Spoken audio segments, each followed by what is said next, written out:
எல்லாருக்கும் வணக்கம்.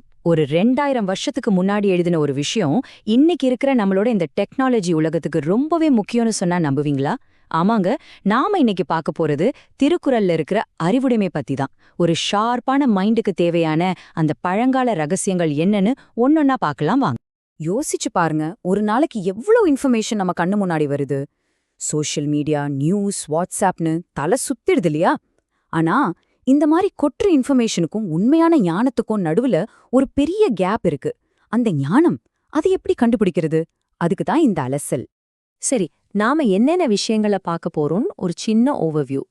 முதல்ல ஞானத்தை எப்படி தேடுறதுன்னு ஆரம்பிச்சு உண்மையை தெரிஞ்சுக்கிறது, உலகத்தோடு சேர்ந்து வாழ்றது, எதிர்காலத்தை கணிக்கிறது, கடைசியா அறிவுதான் எல்லாமே அப்படிங்கிற இடத்துக்கு வரப்போறோம். வாங்க உள்ள போலாம். ஓகே, நம்மளோட முதல் பகுதி ஞானத்திற்கான தேடல். இது ஏதோ பழைய காலத்து கதை நினைக்காதீங்க.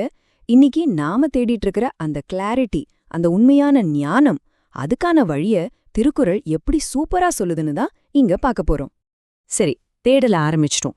அடுத்து ரொம்ப முக்கியமான இடம் உண்மையை அறிதல். இங்கதான் விஷயத்தோட மையமே இருக்கு. பாருங்க, ஞானம்ங்கிறது நீங்க எவ்வளோ புக்ஸ் படிச்சிருக்கீங்க, எவ்வளோ விஷயங்கள் தெரிஞ்சு வச்சிருக்கீங்கிறதுல இல்ல. அது நீங்க எப்படி யோசிக்கிறீங்க, உங்க திங்கிங் ப்ராசஸ் எப்படி இருக்குங்கிறதுல தான் இருக்கு. திருக்குறள் ஞானத்துக்கு ஒரு சிம்பிளான ஆனா பவர்ஃபுல்லான டெஃபினிஷன் கொடுக்குது.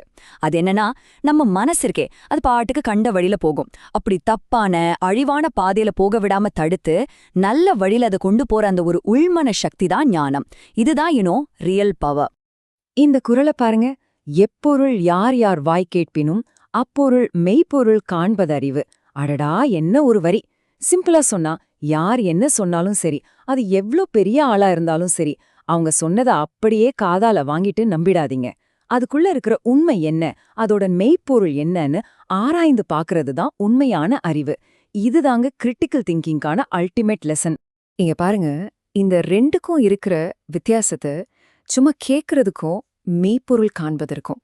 ஒன்னு பாசிவ், அதாவது யாரோ சொல்றாங்க, நாம கேட்கிறோம், அவ்வளவுதான்.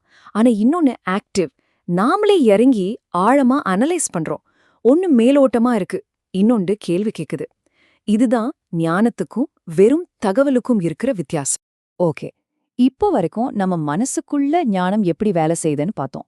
ஆனா அறிவுங்கிறது 4 சுவத்துக்குள்ள இருக்கிற விஷயம் இல்லையே. அதை வச்சு மத்தவங்களோட, இந்த உலகத்தோட எப்படி இணக்கமா வாழ்றது? வாங்க அத பத்தி பாப்போம். ஒரு அறிவாளி எப்படி கம்யூனிகேட் பண்ணுவார்? அதுக்கு 2 சூப்பர் டிப்ஸ் இருக்கு. ஒன்னு, நீங்க பேசும்போது ரொம்ப கஷ்டமான விஷயத்த கூட மத்தவங்களுக்கு புரியற மாதிரி ரொம்ப தெளிவா சிம்பிளா சொல்லணும். 2வது ஸ்டெப், நீங்க கேக்கும்போது சும்மா காதால கேட்காம அவங்க வார்த்தைகளுக்கு பின்னாடி இருக்கிற அந்த சின்ன சின்ன நுணுக்கமான விஷயங்களையும் கவனிக்கணும். இது 2 இருந்தா போதும், கம்யூனிகேஷன்ல நீங்க தான் கிங். உண்மையான ஞானம்ங்கிறது ஒரு மரம் மாதிரி உறுதியா இருக்கிறது இல்ல, அது ஒரு ஆறு மாதிரி.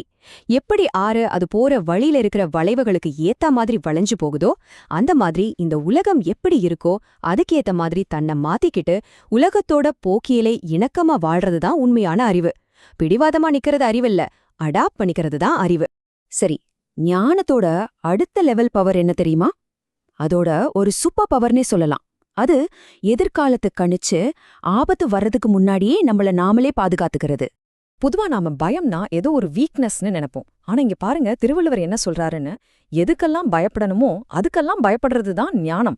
அதுக்கு பயப்படாம இருக்கிறது தான் முட்டாள்தனம். யோசிச்சு பாருங்க, வரப்போற ஒரு ஆபத்தை நினைச்சு பயந்து அதுக்கு முன்னெச்சரிக்கையா இருந்தா அது புத்திசாலித்தனம் தானே? ஞானங்கிறது என்ன தெரியுமா? அது ஒரு ஆயுதம், வரப்போற அழிவை தடுக்கிற ஆயுதம். அது மட்டும் இல்ல, அது உங்களுக்குள்ளேயே இருக்கிற ஒரு கோட்டை. எந்த எதிரியாலையும் உள்ள வந்து தாக்கவே முடியாத ஒரு பாதுகாப்பான கோட்டை. எவ்ளோ பவர்ஃபுல்லான இமேஜ் பாருங்க. அப்போ ஒரு தொலைநோக்கு பார்வை இருக்கிற ஞானம் இருக்கிற ஒருத்தருக்கு எதிர்பாராத பேரழிவுகள் எத்தனை வரும்? பதில் 0. ஆமா, 0. ஏன்னா அவங்க ஆபத்து வர்றதுக்கு முன்னாடியே அதை கணிச்சு அதை தடுத்துடுவாங்க. It's like prevention is better than cure, இல்லையா? இப்போ நம்ம பயணத்தோட கிளைமேக்ஸ்க்கு வந்தாச்சு. இவ்ளோ நேரம் பேசிட்டோமே, அப்போ இந்த ஞானத்தோட அல்டிமேட் வேல்யூ என்ன? அறிவுதான் எல்லாமுமா? அதுக்கு திருக்குறள் என்ன தீர்ப்பு சொல்லுதுன்னு பாப்போம். இந்த ஒரு வரிய நல்லா கேட்டுக்கோங்க. அறிவுடையார் எல்லாம் உடையார் அறிவிலார் என்னுடையரேனும் இல்லர். அதாவது அறிவு இருக்கிறவங்க கிட்ட எல்லா செல்வமும் இருக்குன்னு அர்த்தம். ஆனா அறிவில்லாதவங்க கிட்ட உலகத்துல இருக்கிற எல்லா வசதியும் பணமும் இருந்தாலும் உண்மையில அவங்க கிட்ட எதுவுமே இல்ல. எவ்ளோ ஆழமான கருத்து பாருங்க. சரி, இப்போ இந்த 2000 வருஷத்து பழமையான ரகசியங்களை நாம கேட்டுட்டோம். ஆனா இது கேட்டா மட்டும் போதுமா? நீங்க உங்க வாழ்க்கையில இந்த ஞானத்தை தேடுறதுக்கு என்ன பண்ண போறீங்க? இதுதான் உங்களுக்கான கேள்வி. கொஞ்சம் யோசிங்க.